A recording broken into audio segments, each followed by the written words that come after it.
우리 고린도전서 1장 18절에서 31절까지의 말씀을 우리 같이 보도록 하겠습니다. 고린도전서 1장 18절에서 31절까지의 말씀, 신약성경 264쪽에 있습니다. 혹시 물이 하나 있으면 좋을 것 같습니다. 고린도전서 1장 18절에서 31절까지의 말씀, 우리 다 찾으신 줄 알고 교독하며 읽겠습니다. 제가 먼저 읽겠습니다. 십자가의 도가 멸망하는 자들에게는 미련한 것이요 구원을 받는 우리에게는 하나님의 능력이라.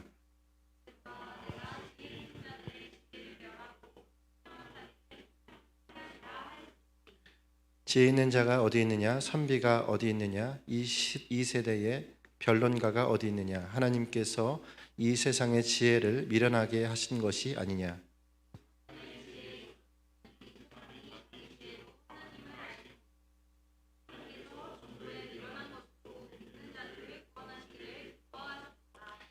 유대인은 표적을 구하고 헬라인은 지혜를 찾으나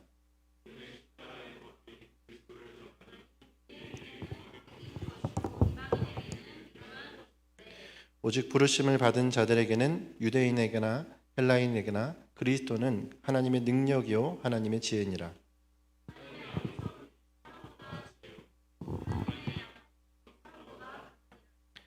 형제들아 너희를 부르심을 보라. 육체를 따라 지혜로운 자가 많지 아니하며 능한 자가 많지 아니하며 문벌 좋은 자가 많지 아니하도다.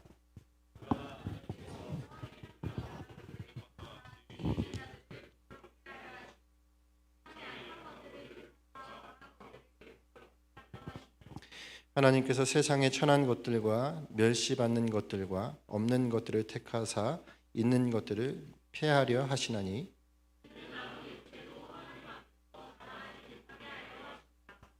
너희는 하나님으로부터 나서 그리스도 예수 안에 있고 예수는 하나님으로부터 나와서 우리에게 지혜와 의로움과 거룩함과 구원함이 되셨으니 기록된 바 자랑하는 자는 주 안에서 자랑하라 함과 같게 하려 함이라. 아멘. 제가 한 번 더 잠시 기도하겠습니다. 살아계신 하나님, 이 시간 주님 이 리빌딩 워십에 하나님 귀한 주님의 지체들을 불러 모아주시고 주님 앞에 예배로 나가게 하심을 감사합니다. 주님 이 예배 안에서 이제 우리가 진리의 말씀 앞에 거하기를 원합니다. 주님 말씀을 전하는 자의 입술을 붙잡아 주시고 또한 듣는 귀와 마음을 열어주셔서 우리 모두가 함께 복음 안에 거하는 시간 되게 하여 주시옵시고 그 복음으로 말미암아 생명 안에서 참 자유를 얻는 시간 되게 하여 주시옵소서. 모든 것 주님께 의탁합니다. 살아계신 예수 그리스도의 이름으로 간절히 기도합니다. 아멘, 아멘. 할렐루야, 아멘. 저는 일산 하나교회라는 교회에서 담임을 하고 있는 김동진 목사입니다. 제가 일산 하나교회를 가게 된 것은 한 3년 정도 되었고 이제 3년 반 정도의 시간이 지난 후에 지금 오늘 현재까지 이르게 되었고요. 원래는 청소년 사역을 10년 이상 그렇게 담당을 했고 원래 있었던 곳은 의정부였습니다. 그래서 여러 사역들을 감당했고요. 그리고 이 모든 사역들을 감당하면서 제가 정말 하나님 앞에 못난 사역자였고 복음 모르는 사역자였고 생명 없는 사역자였던 시간들과 그래도 주님께서 이 부족한 자를 하나님의 은혜 가운데 두셔서 그 은혜를 알게 하시는 사역 시간들, 여러분 이런 일들이 제 안에 하나님께서 그동안 허락하여 주셨다는 사실을 보면서 오늘 이 자리가 더 하나님 앞에 값진 시간이 되어지는 것 같습니다. 특별히 오늘 아까 찬양을 하는데 너무 은혜가 되는 거예요. 하나님 이 어린 양을 따른다라는 그 찬양 가사를 어떻게 이렇게 복음 안에서 깊이 그 묵상되어진 찬양을 할 수 있을까? 아마 여기 있는 모든 분들의 심령 안에 예수 그리스도가 그런 생명으로서 찬양 받으셨기를 간절히 원합니다. 아멘. 저는 늘 주님 사랑하는 마음을 갖기를 원하는 사람입니다. 주님 살아계심을 그래서 증거하고 또한 그 살아계심을 전하기를 제 마음 가운데 늘 여김이고 그렇게 사랑하는 사람인데요. 그렇기 때문에 제 삶에서 경험되지 아니하고 제 삶에서 느껴지지 아니하면 늘 제 삶에 조바심이 있고 하나님이 마치 나를 떠난 것 같은 그런 시간들을 보냈던 적이 많습니다. 물론 지금도 역시나 주님 내 안에 늘 경험되어 주시는 하나님이시길 원하고 또한 그 하나님을 경험하는 삶을 살기를 원합니다. 여러분도 그러시죠? 하나님 살아계신다라는 사실. 할렐루야. 하나님 살아계십니다. 하나님 살아계심이 저와 여러분에게 오늘도 너무도 선명하게 증거되었으면 좋겠는데요. 그래서 저는요 늘 이렇게 외부로 또한 제가 잘 모르지만 하나님 앞에 사랑 안에서 한 지체되어진 우리 귀한 분들을 만나는 자리에서는 하나님 살아계심을 함께 경험한 하나님의 살아계심을 전하는 일을 늘 한두 가지씩 말씀을 드리면서 그렇게 말씀을 시작을 합니다. 제 삶 속에서 늘 하나님께서 일을 하시지만 특히나 이 3년 반 정도 지난 시간들 동안 하나님께서 저에게 굉장히 살아계심을 더욱더 풍성하게 누리게 하시는 은혜가 있었어요. 아시는 분은 아시겠지만 일산 하나교회라고 여러분 어디라 이렇게 뭐 홈페이지나 쳐보셔서 보시면은 그렇게 크지 않은 교회입니다. 그러니까 처음 제가 이 교회를 갔을 때 네 가정이 있었고 권사님 한 분이 계셨어요. 그리고 그 중간에 몇 가정이 나갔습니다. 그러니까 어려운 교회. 여러분 이 정도로 들어보시면 교회가 작으니까 늘 목사님 이렇게 입에 풀칠은 하시는가 뭐 이런 생각들도 할 수 있고 저희 가족이 이제 아이가 셋이고 저희 아내랑 같이 살고 있습니다. 아내랑 같이 살고 있어요. 그래서 총 5명이 저희가 같이 이제 지내고 있는데 제가 이 말씀을 드리는 것은 저희가 한 번도 쌀이 없어서 부족한 적이 없고 그리고 돈이 없어서 아이들에게 교육을 못 시킨 적이 없었고 또한 모든 삶 속에서 하나님께서 늘 긴밀하게 채워주시는 일들을 경험하는 삶을 살아가고 있습니다. 그러니까 저희만 그렇게 살아가는 것도 참 감사한데 하나님이 풍성하신 하나님이십니다. 할렐루야. 풍성하신 그 하나님이 저희 가정만 잘 살라고 하시는 것이 아니라 저희에게 누군가에게 베풀도록 하시고 나누게 하십니다. 이 3년 동안의 시간 동안이 정말 그런 시간들로 하나님이 채워가시는 걸 볼 수가 있어요. 한 번은 하나님의 감동을 받고 어떤 분이 저에게 제 계좌에 요즘에 토스 막 이런 거 쓰잖아요. 계좌에다가 어떤 분이 이렇게 그 명칭을 쓰시면서 돈을 보내셨어요. 재정을 보내셨는데 150만 원을 저에게 보내신 거예요. 굉장히 큰 금액이죠. 큰 금액을 저한테 보내시면서 거기 이제 문구에다가는 하나님의 재정이라는 글을 쓰셨어요. 그러니까 누가 보냈는지 잘 몰라요. 그러니까 이 재정을 받고 나서 제 마음이 어땠을까요? 굉장히 신이 났습니다. 왜냐하면 이 재정을 쓰고 싶은 마음이 아주 컸어요. 너무 좋았습니다. 아침부터 계속 기쁜 마음을 가지고 그렇게 생활을 하다가 한 점심쯤 되고 나서부터는 제 마음에 하나의 부담감이 있었어요. 그 뭐냐면 이 150만 원으로 컴퓨터도 살 수 있고 내 여러 가지 부족한 것을 채울 수 있지만 하나님 머릿속에 생각나는 이름이 한 사람이 있었는데 저희 교회 교인도 아니고 제가 가까이 있는 분도 아닙니다. 그저 그분의 상황을 제가 알 뿐이에요.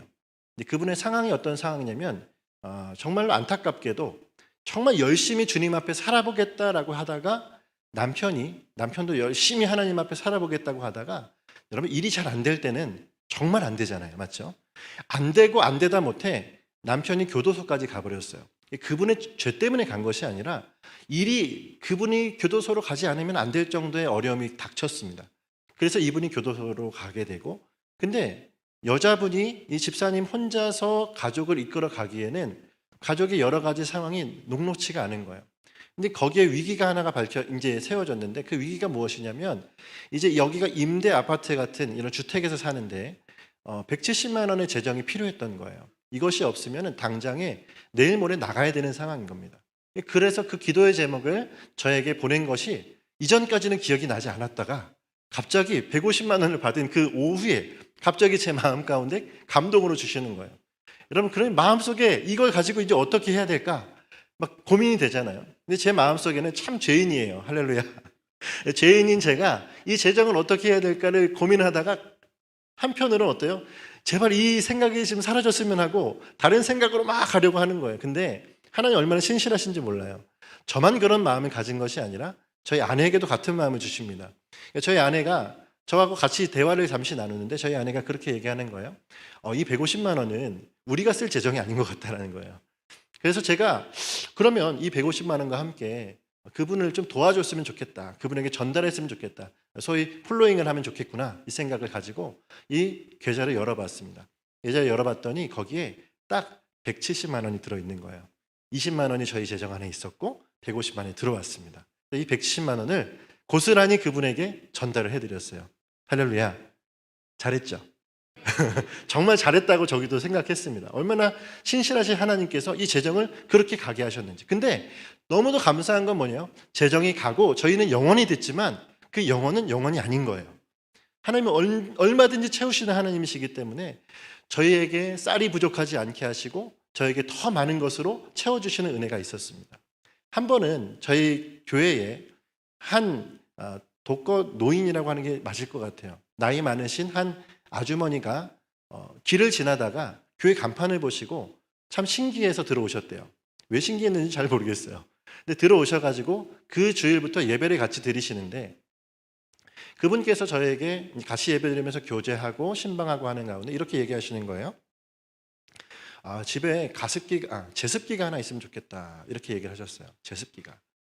그래서 그래, 그 제습기가 하나님께서 주시는 제습기였으면 좋겠다라는 생각을 가지고 제 그날에 그리고 그 이후에 좀 기도를 했습니다. 하나님, 주님, 저 가정 가운데 좀 상황이 좋지도 않고 한 분이시고 혼자 사시는데 주님께서 저분에게 그 여름이었거든요. 굉장히 더웠어요. 이 더운 여름에 그분을 참 도와주십시오. 하나님, 주님께서 채워주십시오. 제가 마음속에 그런 마음도 있었어요.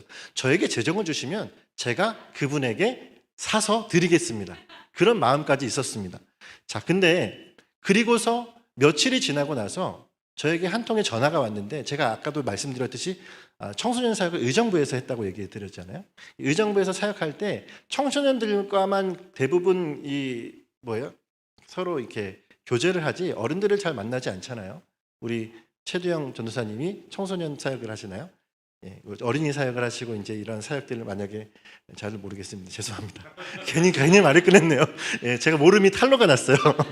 예, 이런 사역들 하면은 우리 어른들을 대하는 시간은 별로 없잖아요. 근데 저도 잘 모르던 분이에요. 근데 어느 날 갑자기 전화가 와가지고 2년이 지난 상황이거든요. 제가 이 교회를 온 지 2년이 넘은 이제 2년 반 정도 되는 상황인데 갑자기 전화가 왔어요. 그래서 제가 교회 목양실이 저희가 따로 없어요. 그래서 교회 본당에서 제가 전화를 받았는데 그분이 여러 가지 안부를 막 물어보시는 거예요. 안부를 막 물어보시니 갑자기 저에게 뜬금없이 그렇게 얘기하시는 거예요. 교회에 지하죠? 네, 지하입니다. 네, 알겠습니다, 목사님. 하고 끊었어요. 그리고 나서 3일이 지난 후에 그분이 뭘 보내셨게요? 제습기를 보내셨습니다. 근데 제가 그 제습기를 보면서 우리 교회는 제습기가 있는데 왜 제습기를 보내셨지? 라는 생각을 가졌어요. 이 머리가 미련해가지고 제가 기도한 바를 모르는 거예요. 제습기가 왔는데 이 제습기를 이거 어떻게 어디다 두지? 뒤에 하나 두고 앞에 둬야 되나? 그런 생각을 막 하고 있다가 갑자기 드는 생각이 이 제습기 내가 기도했던 거구나 라는 생각이 났어요. 할렐루야. 그래서 그 제습기를 제가 정말 이 강대상만한 제습기입니다. 그 집에는 좀 너무 커요. 이거 한 이 정도 돼요. 근데 이걸 가지고 들고 가는데 정말 입에서 찬양이 흘러나오는 거예요. 주님이 이 제습기를 그분에게 주시기 위해서 주셨구나. 근데 여러분 그 제습기를 전달해드리고 그분이 주일날 오셔서 교회 안에 이 간증을 같이 나누는데 그날 다 울었습니다. 하나님 너무 신실하신 하나님이 정말 우리의 모든 작은 기도에도 응답하시는 하나님이심을 보게 하심이 모든 성도들에게 다 은혜가 되는 거예요. 모두 다 같이 울면서 기뻐하면서 하나님 살아계십니다 이렇게 고백했습니다. 할렐루야. 예, 정말 하나님 살아계심을 이런 일을 경험할 때마다 느끼는데 저는 더 느끼길 원하고 더 경험하기를 원하는 거예요. 근데 중요한 건 뭐냐면 이러한 마음을 제가 청소년 사역기에도 했습니다. 청소년 사역 때도 아이들이 정말 하나님 살아계심을 느끼고 경험했으면 좋겠구나. 그 생각을 가지고 이 사역들을 하는데 어느 날은 이 아이들과 제가 청소년 사역은 그냥 맨 땅에서 할 수 없잖아요. 많은 청소년 사역들이 그러한 것처럼 저도 아이들과 같이 지내는 시간들을 많이 가지려고 노력을 했어요. 그럴 때마다 아이들과 전도 여행도 다니고 거지 전도 여행 같은 거 있잖아요. 같이 배낭 하나 들고 막 다니는 거예요. 그런 전도 여행도 다니고 그리고 또 여러 가지 여름 캠프도 하고 캠프로 끝날 것이 아니라 국토 순례 이런 것도 막 만들어서 막 했어요. 여름에 아이들에게 상을 줬습니다. 그러니까 모든 프로그램 한 4가지, 5가지를 방학 시작하자마자 끝날 때까지 하면은 쭉 스케줄이 있어요. 아이들은 그 안에 저와 같이 늘 생활을 해야 되는 거예요. 그래서 제가 그때 담당했던 아이들이 한 200명 정도의 아이들이 있었습니다. 그 아이들을 200명 아이들을 데리고 이 일들을 같이 하는데 내 모든 프로그램을 다 마친 아이들에게는 공로상을 줬어요. 왜요? 한 달 동안 방학이 시작하자마자 끝날 때까지 저와 같이 이 일들을 모두 다 했습니다. 근데 여러분, 제가 이 일을 한 건 뭐냐면 뭐 공로상 주기 위해서 한 게 아니라 이 아이들이 하나님 살아계심을 경험했으면 좋겠다라는 생각을 가지고 한 거예요. 근데 그 중에 하나가 뭐 여름에 한 번은 그런 적이 있습니다. 우리가 아프리카를 가보자. 그래서 아프리카로 아이들을 데리고 20명, 25명 정도의 아이들을 데리고 아프리카를 갔어요. 정말입니다, 여러분. 그래서 아프리카 탄자니아를 가서 거기서 이 아이들과 같이 소위 단기 선교를 했습니다. 그래서 아이들과 단기 선교를 막 진행을 하는데 아이들에게는 문제가 늘 없어요. 아이들은 너무 잘합니다. 근데 문제는 어디서 나오죠?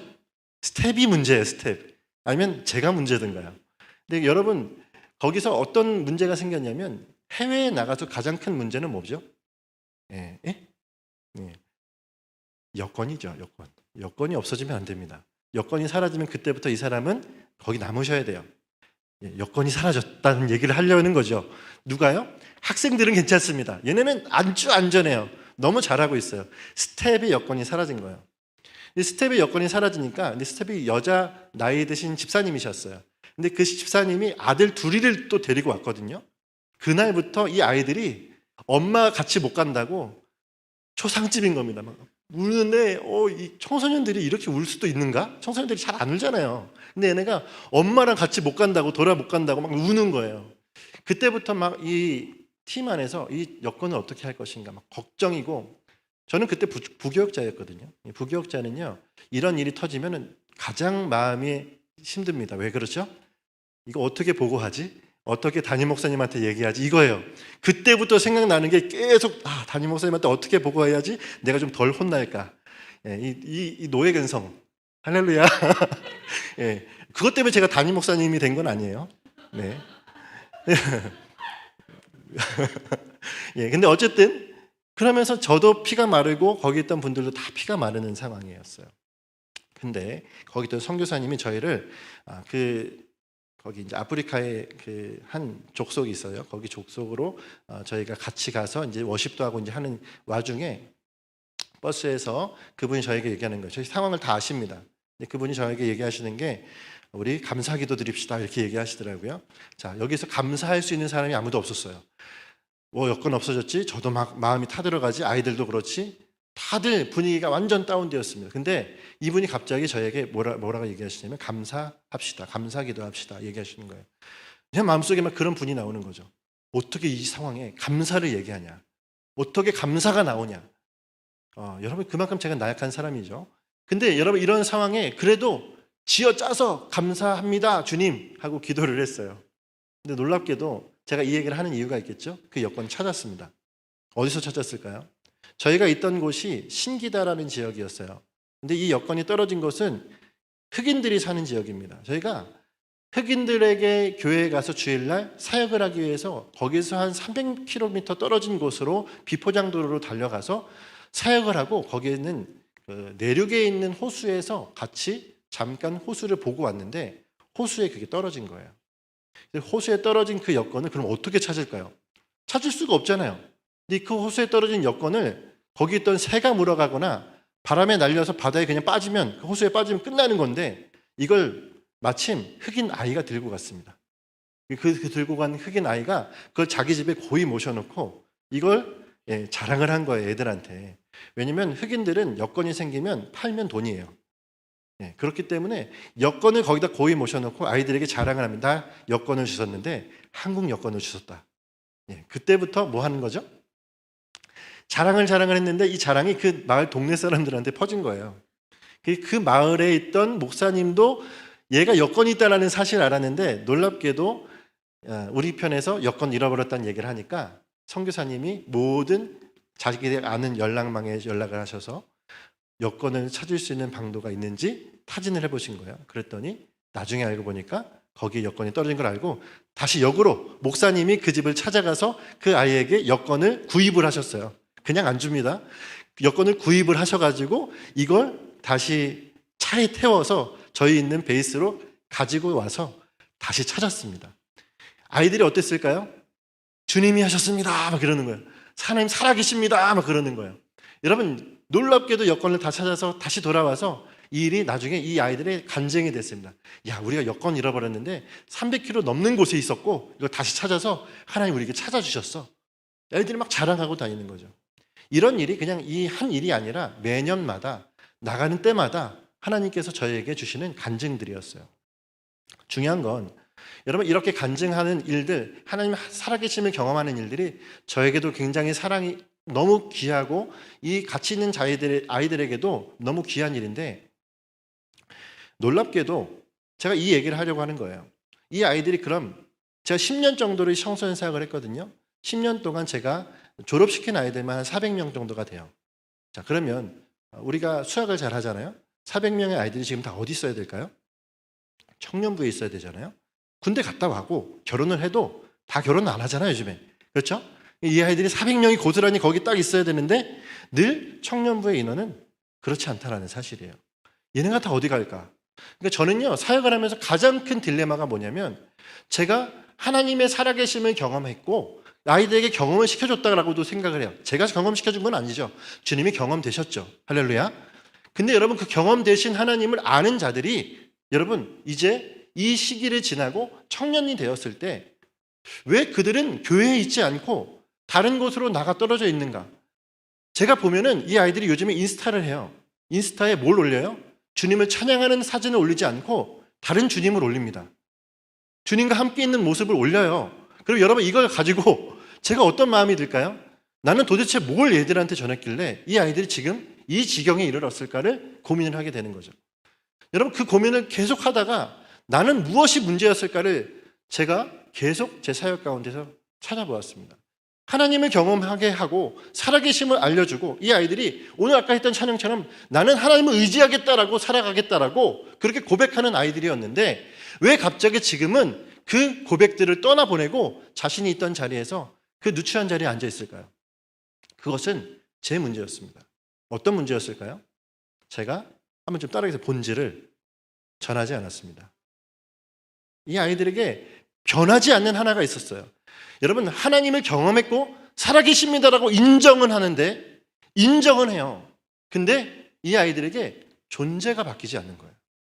본질이 바뀌지 않은 거예요. 하나님이 살아계십니다라는 건 알아요. 알죠? 세상 만물을 보면서도 신이 존재한다라는 존재에 대한 증명을 합니다. 하나님 살아계시는 것 같고 나보다 위대하신 분이 살아계신 것 같아요. 그래, 살아계신다라고 인정해. 근데 이것이 내가 하나님을 의지하고 하나님을 따라가겠다, 그 삶을 살아가겠다라는 것까지 갈 수가 없는 거죠. 왜요? 내 눈앞에 있는 즐거움과 내 눈앞에 있는 유혹이 그 위대하신 하나님이라고 말하는 그분보다 더 좋은 거예요. 그러니까 내가 가지고 있는 이것이 그 세상을 이기지 않는 것입니다. 못하는 것입니다. 왜 그럴까요? 하나님 살아계심은 위대하신 것입니다. 하나님 살아계심을 경험하면 저는 이 아이들이 하나님 앞에 늘 붙어서 살아갈 줄 알았는데 그렇지 않더라는 거예요. 나중에 제가 보니까 저도 모르고 있고 아이들에게도 전하지 않았던 것이 뭐죠? 바로 본질을 바꾸는 가장 중요한 것을 이 생명의 말씀을 눈앞에 두고도 전하지 않았던 것입니다. 하나님 살아계시다라는 건 증거합니다. 위로와 사랑도 전합니다. 하지만 정말 중요한 건 뭐죠? 예수 그리스도가 왜 생명이신지, 예수 그리스도가 왜 우리의 존재를 바꾸시는 분인지에 대해서는 전하지 않았던, 아니 전했더라도 정말 그 수준과 그 의미대로는 전하지 않았던 저의 모습이 낱낱이 주님 앞에 드러나게 되어지는 거죠. 여러분, 중요한 건 오늘 이 시간 제가 이곳에 와서 정확하게 이 얘기를 했던 이유가 무엇일까요? 오늘 여러분과 제가 나의 삶을 두고, 내 삶을 두고 주님 앞에 한번 다시금 체크해 보아야 한다는 사실입니다. 나 정말 본질이 변한 자인가? 나 정말 주님 앞에 생명으로 나아간 자인가를 오늘 저와 여러분이 이 시간 체크해 보지 않으면 안 돼요. 왜 그렇습니까? 성경은 분명하게 전하고 있기 때문입니다. 성경은 무엇을 전하고 있죠? 알곡과 쭉정이가 있다는 거예요. 양과 염소가 있다는 걸 분명하게 이야기합니다. 여러분 한번 찾아볼까요? 마태복음 3장 12절 말씀을 한번 보시겠습니까?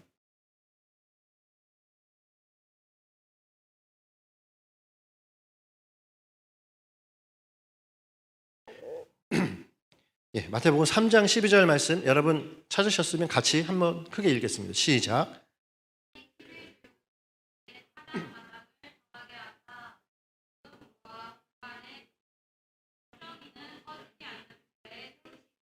아멘. 하나님의 말씀은 변개할 수 없는 말씀입니다. 여러분, 그러니까 하나님의 말씀이죠. 여러분, 이 말씀 안에 지금 무엇이라고 되어 있죠? 알곡과 쭉정이가 있습니다. 주여, 알곡은 곳간에 들이시고 쭉정이는 어떻게 해요? 그걸 다 털어버리신다라고 말하고 있어요. 이 말은 그대로 바로 그 알곡과 쭉정이라고 하는 그 매개체가 아니라 오늘 저와 여러분에 대한 이야기를 하고 있는 것입니다. 있다라고 얘기하셨어요. 이렇게 하겠다 말씀하셨어요. 그러면 여러분, 우리는 이렇게 반문하겠죠. 이거 세례 요한이 한 얘기인데요. 예수님이 한 얘기 아니잖아요. 그럼 예수님은 하지 않으셨습니까? 여러분이 그렇게 피해 가실 수도 있기 때문에 마태복음 25장 32절을 한 번 더 펼쳐보았으면 좋겠습니다. 마태복음 25장 32절 말씀.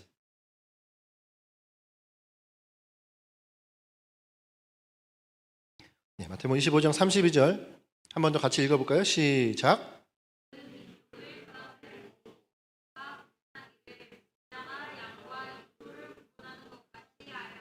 33절도요. 시작. 아멘. 여러분, 이건 누가 하신 얘기죠? 예수 그리스도께서 하신 얘기십니다. 여러분, 뭐예요? 양은 오른편에, 염소는 왼편에 두시겠다. 여러분, 우리가 어떤 존재로 여기 있어야 됩니까? 여러분, 삶을 두고 우리가 체크해 볼 이유가 바로 이거예요. 삶을 두고 왜 체크해야 됩니까? 여러분, 우리가 지금 신앙생활하는 이 신앙생활은 단지 우리가 어떤 위로를 받고 내 삶에 용기를 얻고 내 삶에 좀 더 나은 것을 얻기 위해서 살아가기 위해서 도움을 받는 신앙생활을 하는 것이 아닙니다. 여러분, 지금 이 모든 말씀과 저 여러분이 이 자리에 있는 이유는 무엇이냐면 사생 결단이 필요하기 때문에 그래요. 죽고 사는 문제라는 사실입니다. 죽고 사는 문제 앞에 여러분과 제가 있는 거예요. 왜요? 여러분, 여기에서 우리가 존재가 바뀌지 않고 말 그대로 우리가 그리스도가 없이 내 있는 그대로 그냥 하나님 살아계시면 알겠는데 나는 그저 이 땅에 있는 것으로 만족하며 살아가는 우리가 여러분 바뀌지 않고는 염소가 양이 될 수 없고요. 쭉정이가 알곡이 될 수 없기 때문에 그렇습니다. 할렐루야.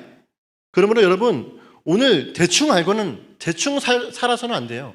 저 여러분이 이 자리에 있는 이유는 대충 살라고 있는 것이 아니라 여러분 대충 살고 죽으라는 것이 아니라 하나님 앞에 분명한 결론을 내려야 된다는 것으로 이 말씀들을 우리 가운데 이야기하고 있기 때문에 그렇습니다.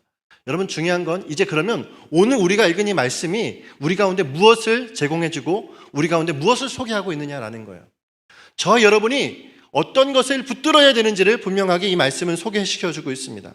여러분, 18절의 말씀을 한번 읽어볼까요? 18절의 말씀. 오늘 말씀 18절입니다. 시작. 십자가의 도가 멸망하는 자들에게는 미련한 것이요. 아멘. 여러분, 이 18절의 말씀에 십자가의 도라고 얘기하죠. 여러분, 이 도라고 하는 말에 우리가 어떤 다른 신학적인 의미를 담기 전에 이 말씀의 현장으로 가봤으면 좋겠습니다. 바울이 십자가의 도는 멸망하는 자에게는 미련한 것이고 구원을 받는 우리에게는 하나님의 능력이라고 말할 때 이 도라고 하는 것은 그저 담백하게 말씀이라는 의미예요.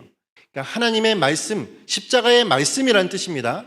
자, 십자가의 말씀은 멸망하는 자에게는 미련한 것이고 구원을 받는 우리에게는 하나님의 능력이라는 거예요. 이 말이 뭐죠? 여러분, 십자가의 말씀이라는 게 뭘까요?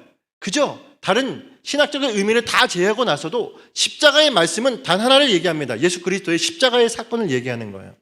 자, 십자가의 사건은 여러분 사실 그 액면 그대로면 어떤 것이 담겨져 있습니까? 십자가의 말씀이라고 하는 그것은 액면 그대로는 사실 구원의 실패를 의미하는 거 아니에요? 여러분, 구원을 주려고 오셨던 그분이 스스로 죽으셨던, 그러니까 그분이 죽으셨던 그 모든 일에 대한 액면은 사실 구원의 실패입니다. 하지만 여러분, 그것이 실패가 아니라 오늘 십자가의 말씀은 멸망하는 자에게는 미련한 것이지만 구원을 받는 우리에게는 하나님의 능력이라고 하는 말씀은 무엇입니까? 여러분, 세상에 멸망하는 자들에게는 이것은 한 사람이 그냥 십자가에 달려 죽은 사건일 뿐이에요. 근데 오늘 이 예수 그리스도가 어떤 분이신지를 믿는 자인 저와 여러분에게는 이 말씀이 무엇이죠? 십자가의 죽음만 있는 것이 아니라 그분의 생명, 다시 말해서 부활이 함께 하시는, 다시 말해 능력의 말씀이 되어짐을 보게 되어지는 것입니다. 할렐루야. 다시 말해서 자, 십자가의 말씀, 십자가의 사건은 무엇이냐라고 했을 때 바울은 이야기하는 거예요. 바울은 이야기하는 것입니다. 역설적으로 십자가는 실패를 의미하는 것이지만 예수 그리스도는 십자가로 말미암아 우리 가운데 무엇을 주셨다고요? 구원의 능력을 주신 말씀이 되었다라는 것을 이 말씀이 이야기하고 있는 것입니다. 여러분, 이 십자가가 이제 바울이 우리 가운데 어떻게 이야기를 해주고 있을까요? 자세하게 우리가 이 부분을 우리의 삶의 분별로 우리가 다시 한번 살펴보자라는 거예요. 21절의 말씀을 같이 한번 읽어볼까요? 21절의 말씀 한번 읽겠습니다. 21절 시작. 하나님의 지혜에 있어서는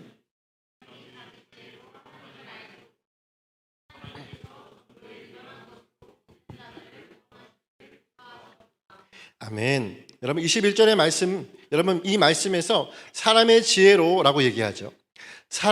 하나님의 지혜에 있어서는 이 세상에 자기 지혜로 하나님을 알지 못하므로 하나님께서 전도에 미련한 것으로 믿는 자들을 구원하시기를 기뻐하셨도다라고 얘기하셨어요. 다시 말하면 하나님의 지혜에 있어서는 세상이 자기 지혜로 하나님을 알지 못한다라고 얘기합니다. 하나님의 지혜와 무엇이 있죠? 사람의 지혜가 있는 거예요. 하나님의 지혜는 우리가 그대로는 모른다라고 얘기해요. 뭐라고요? 세상이 자기 지혜로는 하나님을 알지 못한다라고 말하고 있단 말이에요. 여러분, 이 말씀이 어떤 말씀이냐면 하나님의 지혜는 우리가 생각하는 머리로, 내가 생각하는 지혜로는 알 방법이 없다라는 것입니다. 여러분, 이 말씀대로 그대로 이해할 수 있지만 바울도 이 말씀을 확장해서 말해주고 있어요. 21절의 말씀은 23절부터 24절의 말씀까지 확장해서 다시 한번 설명을 해줍니다. 자, 22절의 말씀을 한번 같이 읽어볼까요? 22절의 말씀 함께 읽겠습니다. 시작. 유대인은 표적을 구하고 헬라인은 지혜를 찾으나. 아멘. 여러분, 자기 지혜로 알지 못한다라고 했을 때 자기 지혜에 속한 범주가 무엇이냐면 말씀에 두 부류의 사람들을 이야기합니다. 두 부류가 누굴까요? 유대인, 또 하나는 헬라인입니다. 자, 유대인은 누굴까요? 유대인이라고 하는 것에 우리가 다른 이야기를 붙이지 말고 하나만 기억하셨으면 좋겠어요. 오늘 말씀에서는 한번 따라하겠습니다. 성경을 아는 자들. 자, 그러면 헬라인들은 무엇일까요? 헬라인들은 세상의 지혜에 능통한 자들이라고 이야기할 수 있습니다. 이걸 다 설명하기에는 시간이 부족하죠. 여러분, 이 두 가지만 생각해 보시고, 자, 그러면 유대인은 성경을 아는 자들이라고 얘기했는데 왜 성경을 아는 자들이라고 얘기했을까요? 여러분, 유대인들은 표적을 구한다라고 얘기했는데 유대인들은 다시 말하면 하나님의 말씀에 누구보다도 능통한 자들입니다. 다시 말해서 하나님의 말씀은 우리가 지금 이 자리에서 하나님의 말씀을 논하고 있지만 누구보다도 하나님의 말씀에 대한 이해도가 큰 자들이 유대인들이에요. 자, 근데 말씀은 무엇이라고 얘기하죠? 유대인들도 역시나 하나님의 지혜를 안다고 합니까? 모른다고 합니까? 모른다고 하는 거예요. 여러분, 하나님의 말씀을 많이 알고 저 하나님의 말씀을 깊이 알고 있는 그들도 하나님의 지혜를 지금 뭐라고 얘기하는 거죠?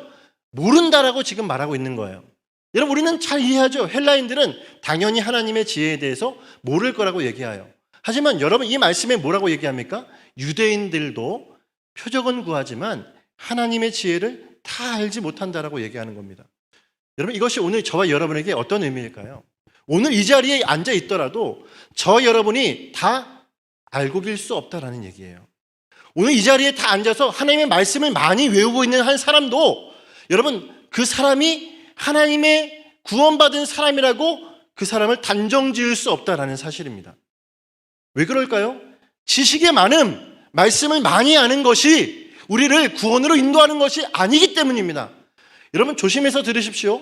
말씀을 이해하고 말씀을 많이 아는 것, 여러분, 그 말씀을 이해하는 것이 어떤 것이냐에 따라서 그 사람에게는 여러분 말씀을 온전히 아는 것이 아닐 수 있기 때문에 그런 거예요. 요즘에 여러분 기독교 세계관이라는 많은 이야기들이 있죠. 근데 여러분 기독교 세계관을 여러분 어떤 분들은 이렇게 얘기하더라고요. 제가 근데 그 얘기는 좀 동의가 안 됐어요. 어떻게 얘기하냐면 세계관적인 성경 읽기라고 얘기해요. 세계관적 성경 읽기가 기독교 세계관이라는 겁니다. 어떤 분이 그렇게 얘기해요. 교수님이 되시는 분이 그렇게 얘기하더라고요. 근데 그분이 하는 얘기를 잘 곰곰이 듣고 보니까 사실 그건 성경적 세계관, 기독교적 세계관, 복음적 세계관에 대한 이야기가 아니에요. 여러분, 세계관적 성경 읽기는 성경적 세계관과 다릅니다. 왜 그럴까요? 세계관적 성경 읽기는 세계관의 눈으로 성경을 읽겠다라는 거예요. 그러니까 내가 가진 그 세계관을 가지고 성경을 읽겠다라는 얘기는 성경으로 세상을 살겠다라는 것이 아니라 반대로 꼬아놓은 것입니다. 근데 여러분, 이런 일이 단지 세계관을 논하는 자들에게만 있는 것이 아니라 이 세상에 많은 사람들이 그 다른 관점으로 성경을 보고 있는 거예요. 그러면 여기 있는 유대인들은 표적을 구한다고 얘기했습니다. 많은 기적, 아니 많은 증거를 원한다라고 말하고 있는데, 그 많은 증거를 원한다고 말하고 있는 그들이 그럼에도 불구하고 지금 뭘 찾지 못한 것입니까? 메시아를 찾지 못한 거예요. 여러분, 그들은 성경을 모릅니까? 구약에 대해서 저와 여러분보다 더 잘 알고 있습니다. 근데 그 아는 그들이 왜 그 많은 지식을 가지고도 왜 메시아를 찾지 못합니까? 잘못된 구약적 히브리적 관점으로는 여러분 복음을 알 수가 없기 때문에 그런 거예요. 율법적 관점 안에서는 그들이 진리로 나갈 수 없기 때문입니다. 참 소망이 무엇인지를 알 수가 없게 되어져 있기 때문에 그래요. 그러므로 여러분, 이 성경의 말씀을 우리 자녀들에게도 그렇고 청년들도 그렇고 많이 암기하고 많이 알라고 얘기합니다. 또한 이 말씀대로 여러분 살라고 얘기합니다. 근데 그것보다 더 중요한 게 뭔지 아십니까? 이 진리의 말씀이 도대체 누구를 향하여 있는지, 이 진리의 말씀이 왜 생명의 말씀이신지를 제대로 알지 못하고 성경을 아무리 달달 외워봤자 이 말씀은 우리 가운데 다른 효능밖에 주지 않는다라는 거예요. 생명으로 나가는 길이 아니라 삶의 조금 더 윤택함, 여러분 뭐 하브르타 교육, 아니면 이 히브리 유대인들이 지금도 하고 있는 랍비가 하고 있는 그 일들, 이 일들이 우리 가운데 지식적인 도움, 공부를 잘하는 여러 가지 도움은 줄 수 있을지 모르겠지만 그 성경 읽기로는, 그 성경 암기로는 하나님의 진리 안에 우리가 생명으로 나갈 수가 없다는 사실입니다. 할렐루야. 예, 여러분, 이것이 이해가 되십니까? 여러분, 한 번은 그런 적이 있어요. 저는요, 여러분과 오늘 이 시간 하나를 꼭 기억하고 갔으면 좋겠습니다. 말씀 한 구절이라도 생명으로 알면 그 사람은 구원에 이르게, 구원 안에 거하는 자가 될 수 있어요. 할렐루야. 하지만 수많은 말씀을 알고 있어도, 그가 신학 박사라고 해도 이것이 생명으로 다가오지 않으면 그는 하나님의 구원 앞에 있지 못하는 자예요. 저는 판단하는 것이 아닙니다. 오늘 이 앞에 있는 저와 여러분을 누가 판단하겠습니까? 근데 여러분, 누가 아시죠? 하나님이 아십니다. 할렐루야. 그리고 또 누가 알죠? 여러분 자신이 알아요. 내가 이걸 생명으로 알고 있는지, 이걸 생명이 아닌 자신의 이익과 이득을 위해서 이용하고 있는지를요. 한 번은 그런 적이 있습니다. 여러분, 이 세상에서 많은 권력을 갖고 또한 모든 사람들이 이 사람의 명령을 따라야 되는 한 사람이 있다면 저는 대통령이라고 생각을 하죠.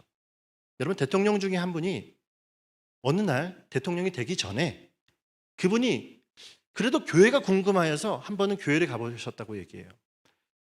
여러분, 교회를 가서 이분이 앞에 있는 한 나이든 노인의 기도 소리를 듣고 예수님을 한번 믿어볼까? 신앙을 가져볼까 하다가 그 자리를 뛰쳐나오면서 한마디를 얘기했습니다.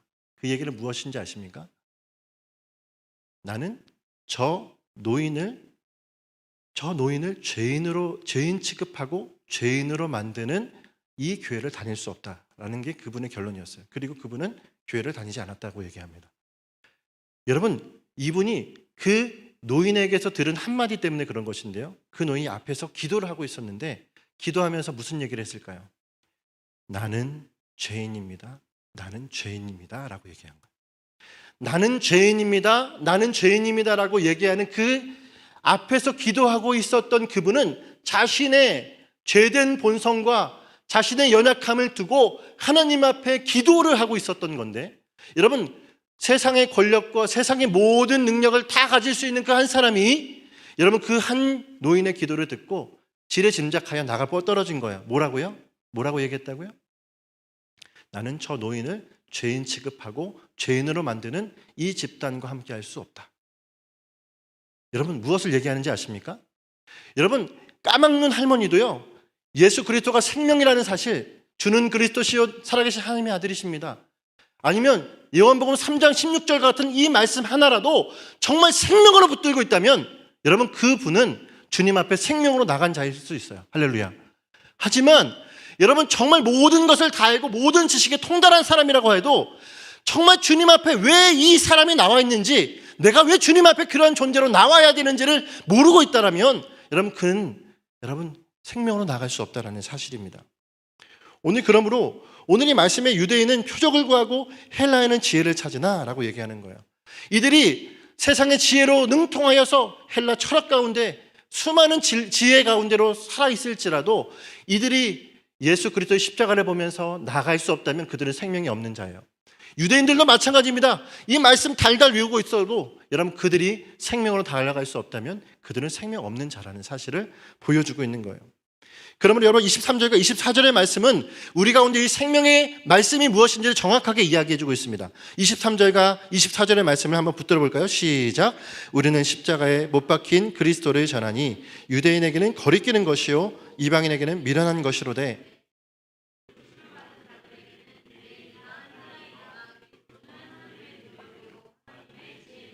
아멘. 할렐루야.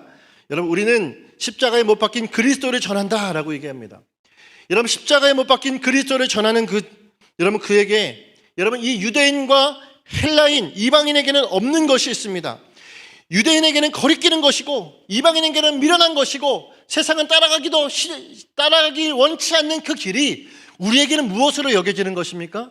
생명으로 여겨지기 때문에 그런 것입니다. 여러분 그렇다면 예수 그리스도가 정말 그 정도의 값어치가 있는 것입니까? 예수 그리스도가 우리 가운데 정말 그 생명을 주실 만한 능력이 되시는 분이십니까? 여러분 오늘 그 주님을 따라가고 계십니까? 여러분 정말 그 주님이 저 여러분의 생명이시기를 간절히 바랍니다. 그렇다면 예수님 정말 그러한 분인가? 여러분 예수님께서 이 땅에 오셔서 그분이 하신 일이 다양하게 많이 계시지만 여러분 우리가 핵심적으로 꼽아야 될 두 가지가 있습니다. 여러분 이 두 가지는 꼭 기억하셨으면 좋겠어요. 예수님이 우리 가운데 오셔서 하신 예수님이 정말 우리 가운데 생명을 주러 오신 분이 맞는지에 대해서 두 가지를 우리 가운데 보여주셨는데 하나는 무엇이냐면 따라해 볼까요? 스스로 하나님이라 말씀하셨습니다. 여러분 스스로 하나님이라고 말씀하신 것은 요한복음의 말씀에 수두룩하게 나와요. 예수 그리스도가 내가 곧 하나님이라고 이야기하시고 하나님과 나는 하나라고 말씀하시는 장면들이 나옵니다. 여러분 이 장면들이 나오면 사실 우리로서는 그런가 보다 할 수 있어요. 근데 이 말씀을 하신 자리가 어디입니까? 바로 이 팔레스타인 지역이에요. 다시 말해서 유대 지역 안에서 내가 하나님이다라고 말하는 것은 매우 큰 문제입니다. 만약에 예수님이 인도 사람이라면 사실 상관이 없죠. 왜요? 인도는요 범신론이잖아요. 저 사람도 하나님이 될 수 있고 나도 하나님이 될 수 있는 거예요. 근데 여러분 그 예수님이 지금 공생애를 사신 곳이 어디입니까? 하나님의 이름을 잘못 놀리기만 해도 신성모독으로 돌로 쳐 죽임을 당하는 곳이에요. 근데 거기서 예수님이 미치지 않고서야 무엇이라고 얘기합니까? 내가 하나님이라고 말하고 계신 거예요. 내가 하나님이라고 말씀하시는 그분이 정말 미치지 않았다면 다른 하나는 한 가지밖에 없습니다. 뭐예요? 그분이 진짜 하나님이시거나 진짜 미쳤거나 둘 중에 하나라는 거예요. 여러분 예수 그리스도는 미치지 않으셨더라고요. 할렐루야. 그분은 미친 분이 아니라 그분의 모든 하신 일들과 구약의 말씀과 신약의 말씀을 통틀어 보면 그분은 이 땅에 무엇으로 오셨습니까? 말씀을 하나씩 성취하러 오셨어요. 자, 예수님이 이 땅에서 하신 일 두 번째는 무엇일까요? 여러분 그분이 해서는 안 될 하나님이신 그분이 해서는 안 될 행동을 하셨습니다. 하나님으로서는 절대 해서는 안 될 행동이 무엇일까요? 하나님이면 전능하시죠? 전지하시죠? 무소부지하시고 모든 걸 다 능통하신 아니 이 우주 만물을 창조하신 그분이 절대로 하지 않는 행동은 무엇일까요? 절대로 하지 않는 행동, 고통당하시지 않습니다. 여러분 하나님은 고통당하실 필요가 없으신 분이에요. 하나님의 공유적 속성 안에 비공유적 속성 안에 고통이라는 단어는 없습니다. 왜요? 그분은 고통당하실 이유가 없는 하나님이시기 때문에 그래요. 또 하나는 뭘까요? 그분은 항복하실 필요가 없습니다. 죄 앞에서 세상 앞에서 항복하실 이유가 없어요. 그리고 세 번째는 뭘까요? 죽으실 필요가 없습니다. 하나님은 죽으실 필요가 없으신 분이에요. 근데 그분이 죽으셨다라는 사실이에요. 여러분 네 번째는 뭘까요? 복종하셨다라는 겁니다. 하나님 아버지 되신 성부 하나님께 성자 예수 그리스도께서 복종하셔서 우리 가운데 오셨어요. 그러니까 여러분 놀라운 건 뭡니까? 예수님이 하나님이셨잖아요. 맞죠? 그러니까 미치지 않으셨고서야 그분은 하나님이신 분이 이 땅에 오셔서 하신 행동은 하나님이라고 본인을 얘기하시면서 하지 말아야 될 행동을 하시는 거예요. 그게 뭡니까? 복종하시는 겁니다. 성부 하나님께 복종하시는 일을 하셨어요. 여러분, 그분은 고통을 당하시더라니까요. 왜 고통을 당하십니까? 하나님이요. 여러분, 왜 그분이 죽으십니까? 왜 죽으셨어요? 여러분, 그분이 죽으신 이유, 고통당하신 이유, 그분이 항복하지 않으셔야 돼도, 복종하지 않으셔도 되시는 그 하나님이라고 얘기하시는 그분이 하신 이유는 단 하나입니다. 따라할까요? 생명주로 오셨기 때문입니다. 그분이 우리 가운데 오신 이유는 우리 가운데 생명을 주기 위해 오셨기 때문이라는 사실이에요.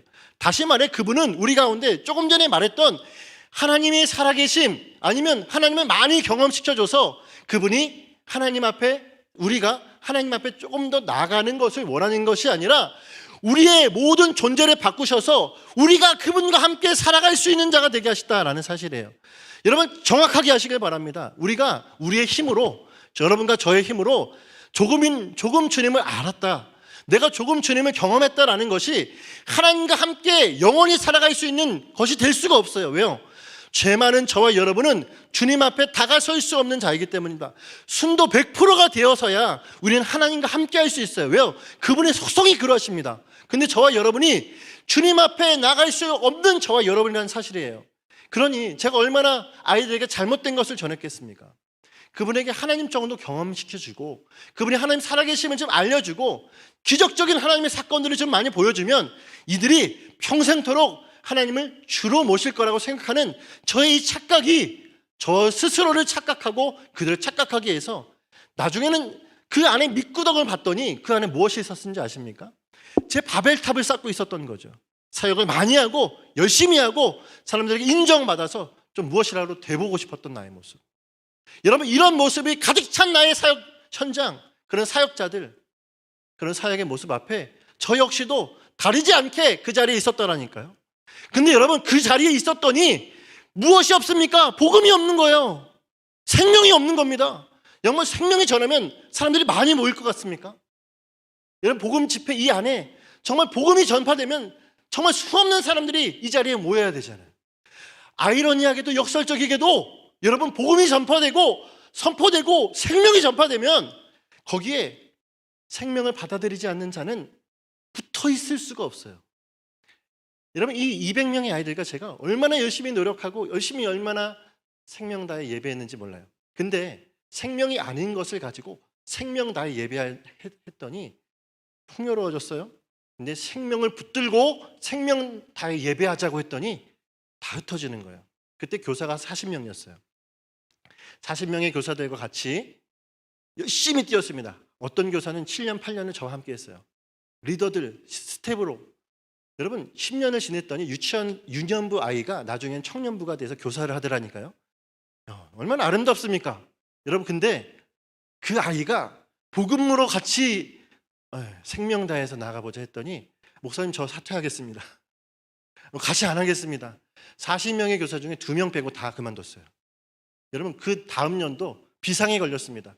생명 다해 복음 가지고 예배를 일으켜보자 했는데 다 나가 떨어진 거예요. 주님 앞에 기도를 엎드릴 수밖에 없게 하셔서 무릎 꿇고 주님 앞에 기도했어요. 주님, 저 여기서 망했습니다. 저 망했습니다. 근데 내가 알고 이제 생명 대신 복음을 아는데 오늘 우리가 아까 얘기했던 이 어린 양을 따르겠다라는 고백이 이제는 그냥 다가오지 않는 거예요. 내 마음속에, 그래, 예수님 하나님이시고 예수님 이 땅에 복종하셨다고, 나를 위해 죽으셨다라는 그 한마디가 이 내게 생명으로 다가오니까, 그래, 나를 위해 죽으시고 나를 위해 다시 사신 그분 앞에 내가 할 수 있는 것, 그분에게 내가 해야 될 일은 생명을 전하는 일인데, 생명을 전하자, 같이 복음을 외쳐보자 얘기했더니 그때부터 어떻게 해요?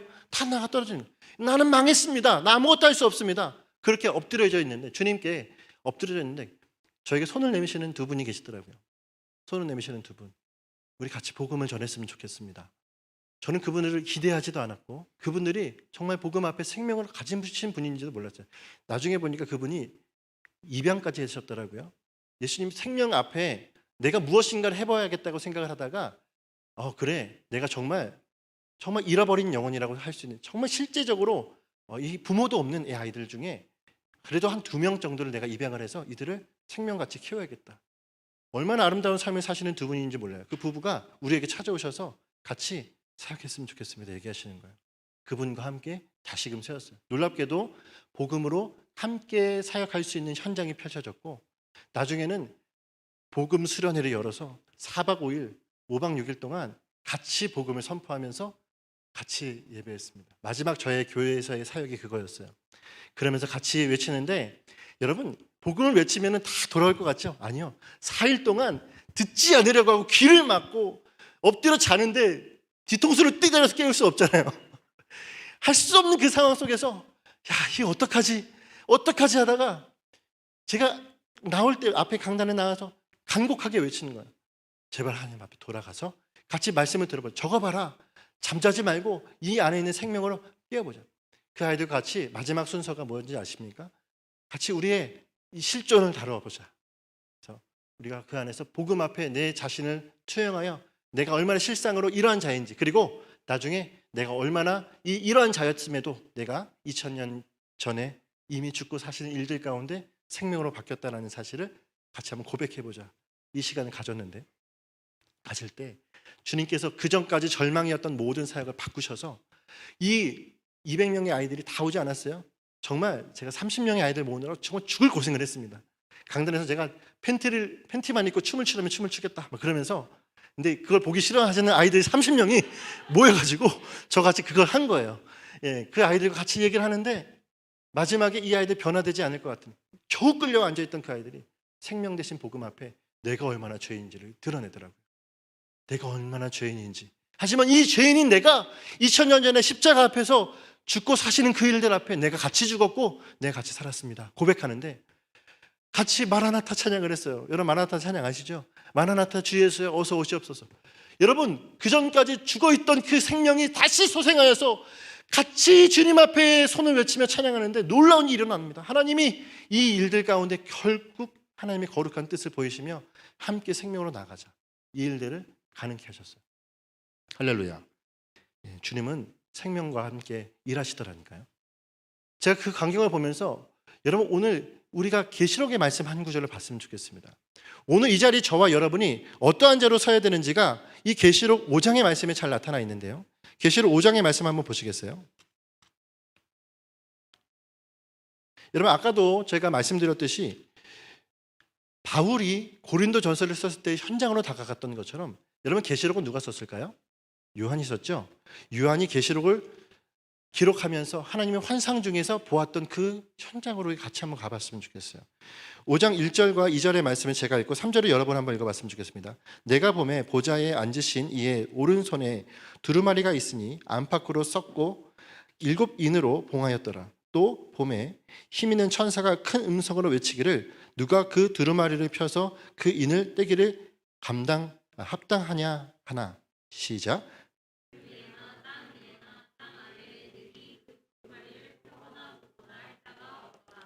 네, 여러분 이 말씀 이후에 4절의 말씀에 요한이 어떻게 반응하는지를 보십시오. 4절 시작. 그 두루마리를 펴거나 보거나 하기에 합당한 자가 보이지 아니하기로 내가 크게 울었더니. 여러분 이 말씀이 무엇을 의미합니까?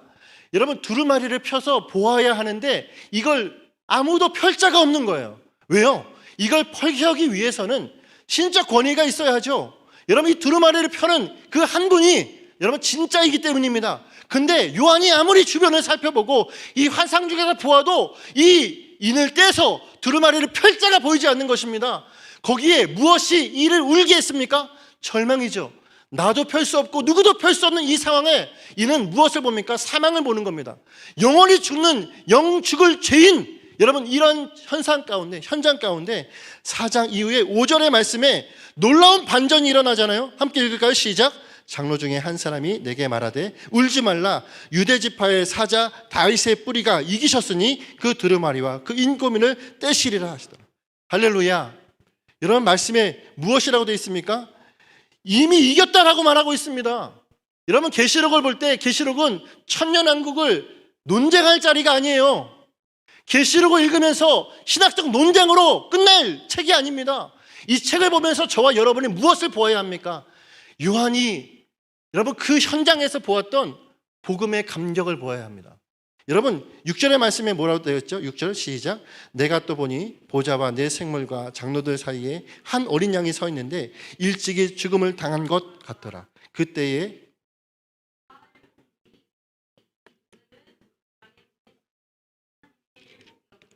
아멘. 6절의 말씀에 나오는 일찍이 죽임을 당한 것 같았더라는 그 어린 양이 누굴까요? 여러분 이 퀴즈를 오늘 우리가 못 맞출 수 없습니다. 누구죠? 우리가 찬양하며 우리가 오늘도 사랑하는 그 예수 그리스도이십니다. 할렐루야. 여러분 두루마리의 인을 떼서 그 두루마리를 읽을 한 분, 여러분 우리 가운데 이 놀라운 일에 구원을 베푸실 분이 누구십니까? 예수 그리스도 한 분밖에 없다라는 것입니다. 여러분 그분 앞에서 이제 우리가 해야 될 것이 무엇입니까? 9절의 말씀에 여러분 그 앞에 있던 모든 천사가 여러분 이 어린 양 하나가 어린 양이신 예수 그리스도께서 하신 이 일을 바라보면서 이렇게 노래를 부르죠. 두루마리를 가지고 그 인봉을 떼기를 합당하시도다. 일찍이 죽음을 당하사 각 족속과 방언과 백성과 나라 가운데서 사람들을 피로 사서 하나님께 드리시고 한번 10절 가실까요? 시작. 그들로 우리 하나님 앞에서 나라와 제사장들을 삼으셨으니 그들이 땅에서 왕노릇하리로다 하셨더라. 아멘. 12절의 말씀도 같이 읽어볼까요? 시작. 큰 음성으로 이르되 죽임을 당하신 어린 양을 능력과 부와 지혜와 힘과 존귀와 영광과 찬송을 받으시기에 합당하다. 할렐루야. 아멘. 여러분 오늘 이 계시록 5장의 말씀, 여러분 7장의 말씀에서도 주님의 보좌 앞에서의 찬양이 한 번 더 나옵니다. 여러분 이 계시록의 말씀을 우리가 어떻게 이 놀라운 현장을 삭제하고 읽을 수 있습니까? 오늘 이 자리에 있는 저와 여러분이 오늘 이 생명 되신 예수 그리스도가 어떤 분이신지를 알아야 돼요. 그분은 어떤 분이시죠? 우리가 잠시 이 세상에 낙을 누리기 위해서 쓰기 위한 도구가 아닙니다. 내 모든 믿음 안에, 수많은 나의 믿음의 결정들 안에 하나의 액세서리로 있는 범신론적인 나의 신앙의 한 구석탱이에 붙어져 있는 분이 아니라는 사실이에요. 모든 걸 다 바꾸고도, 모든 걸 다 버리고도 아깝지 아니한 한 인물, 그분이 누굽니까? 예수 그리스도. 할렐루야. 오늘 우리가 찬양하는 분, 오늘 우리가 바라보는 분이 바로 그 예수 그리스도라는 사실을 오늘 저와 여러분이 보고 믿으시기를 간절히 원합니다. 할렐루야. 그러므로 여러분 유대인은 미련하고 여러분 헬라인은 어리석어 하나님의 그 복음 앞에 나서지 못하지만 오늘 저 여러분이 어떤 자가 되어지는 거죠? 그 복음 앞에 서는 자로 나가게 되어지는 것을 믿습니다. 할렐루야. 오늘 그런 자로 저와 여러분이 서기를 원합니다. 이제 우리 마지막에 이 한 구절을 같이 보면서 오늘 말씀을 좀 정리하면 좋겠는데요. 여러분 30절의 말씀을 한번 보시겠어요? 30절 말씀 같이 한번 읽어보겠습니다. 시작.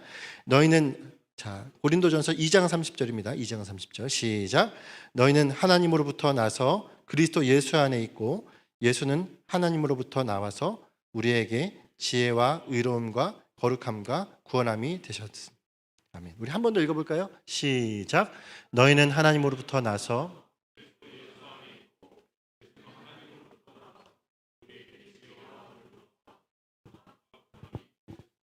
할렐루야. 아멘. 이 말씀에 우리가 놀랍게도 우리에게 필요한 것이 무엇인지를 정확하게 기록을 하고 있습니다. 너희는 하나님으로부터 나서라고 얘기하고 있어요. 하나님으로부터 나서라고 할 때까지는 너무도 좋죠. 근데 여러분 그 중간에 무엇이 빠져 있습니까? 하나님으로부터 창조된, 하나님으로부터 난 저와 여러분이 하나님께 다다를 수 없는 사건이 하나가 있습니다. 그게 뭐죠? 죄의 사건이에요. 하나님으로부터 나서까지는 좋은데 그 중간에 하나님 앞에 나아갈 수 없는 일이 있는 거죠. 창세기 3장의 말씀이요. 여러분 그 일이 있어서 우리가 하나님으로 나아갈 수 없는 그때에 30절에 하나님으로부터 나서 그 이후에 어떤 이야기가 있습니까? 그리스도 예수 안에 있고라고 되어 있습니다. 이 말은 어떤 의미입니까? 하나님으로부터 난 자가 우리 스스로 하나님으로부터 안으로 나가야 되죠. 근데 우리가 지금 어디에 있다라는 거예요? 그리스도 안에 있다라는 사실입니다. 할렐루야. 여러분 우리 스스로는 나아갈 수 없기 때문에 예수 그리스도께서 우리 가운데 오셔서 구원이 되시고 그 구원이 되신 그분으로 말미암아 우리가 어떻게 됐습니까? 그분에게 속한 자가 된 것입니다. 다른 말로 그분의 옷을 입은 자가 된 것이고, 다른 말로 그분의 빛의 자녀가 되어진 것입니다. 죄의 종로를 타던 저와 여러분이 이제 그 죄의 종로를 타던 것을 다 거두고 이제 무엇으로 나가는 겁니까? 의의 옷을 입고 나가게 되어지는 것입니다. 여러분, 그러므로 우리의 잘남이, 내 안에 있는 의가 우리를 구원하는 것이 아니라 나에게 덧입혀 주신 그 옷, 내가 돌 감람나무였는데 나의 돌 감람나무였던 내가 참 감람나무에 붙어있게 하신 그 은혜, 그것으로 말미암아 주님 앞에 나갈 수 있게 되었다는 사실, 여러분 오늘 그것이 이 말씀을 통해 우리 가운데 그대로 전달되어지길 간절히 바랍니다. 우리는 생명으로 나갈 수 없었고 사망 앞에서 사망의 그 음침한 곳으로 나갈 수밖에 없었던 저와 여러분을 바꾸셔서 우리가 주님 앞에 나가게 하셨다는 겁니다. 여러분, 하나님으로부터 나가서 우리가 이제 그러면 어떻게 나가게 되었다라고 말하고 있습니까? 지혜와 의로움과 거룩함과 구원함이 되셨다라고 얘기합니다. 여러분, 지혜는 뭘까요? 지혜의 반대가 무엇입니까? 지혜의 반대는 무지예요. 지혜의 반대는 무지예요. 근데 여러분, 우리가 그 무지한 자였다가, 하나님을 모르는 자였다가 이제 우리가 어떠한 자가 됐습니까? 하나님을 아는 자가 됐습니다. 할렐루야. 복음을 아는 자가 됐습니다. 그래서 우리가 이제 지혜가 된 거예요. 지혜 대신 예수 그리스도를 쫓아서 저 여러분이 지혜롭게 되었습니다. 의로움은 무엇입니까? 의로움의 반대는 뭘까요? 의로움의 반대는 불의입니다. 불의라고 하는 것은 저 여러분이 의로울 수 없다라는 얘기예요. 구약의 말씀대로라면 여기는 저와 여러분은 하나님 앞에 모두 다 무엇해야 할 자들이겠죠? 아무리 아름답고 아무리 멋있어 보이는 여러분도 여러분 다 부정한 자들이에요. 부정하다 받게 되어질 수 없는 자들이에요. 근데 여러분, 이런 불의한 저와 여러분을 오늘 여러분 의로울 수 없는 저와 여러분을 그리스도 안에 있음으로 말미암아 무엇이 됐다고요? 의롭다라고 여김을 받게 하셨다라는 사실입니다. 의로움이 되었고, 여러분 그 다음에 거룩이죠. 거룩의 반대는 또 무엇이죠? 거룩이 바로 부정입니다. 전적으로 부정한 자, 전적 타락으로밖에 나갈 수 없는 저와 여러분이 이제 거룩에서 바뀌어서, 제가 무엇이라고 얘기했죠? 반대로 얘기했죠? 부정한 저와 여러분이 이제 부정함이 바뀌어서 거룩이 되었다는 사실입니다. 마지막에 무엇이라고요? 구원함이 되었습니다. 할렐루야. 불가능하던 일이 일어났습니다. 불가능하던 그 일을 이제 우리가 보게 되었다는 사실이에요. 할렐루야. 오늘 그러한 저와 여러분이 이제 주님 앞에 어떠한 자로 살아가야 됩니까? 복음을 받았고 구원을 받은 자라면 그 은혜에 감격한 자로 살아가시길 간절히 원합니다. 그 은혜가 나를 이끌어 주셔서 살아가는 자가 되시길 바랍니다. 내 능력으로 살아갈 자가 아니고 내 통법으로 살아갈 자가 아니라 주님 앞에 나의 모든 것을 드리며 나가는 자가 되시길 바랍니다. 5분만 저에게 주시면 한마디만 더 하고 제가 마쳤으면 좋겠어요. 여러분, 히브리서 3장 말씀 한번 보시겠어요? 히브리서 3장 1절의 말씀. 여러분, 이제 우리가 그분을 어떻게 바라보며 나가며 살아야 될지를 3장 1절의 말씀에서 우리가 기억했으면 좋겠습니다. 3장 1절 같이 한번 읽어볼까요? 시작. 그러므로 하늘 부르심 받은 거룩한 형제들아,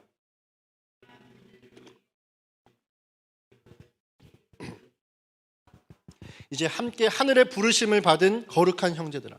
여러분, 이 대상이 지금 누군지 아십니까? 아까 이야기했던 히브리적 유대인들이에요.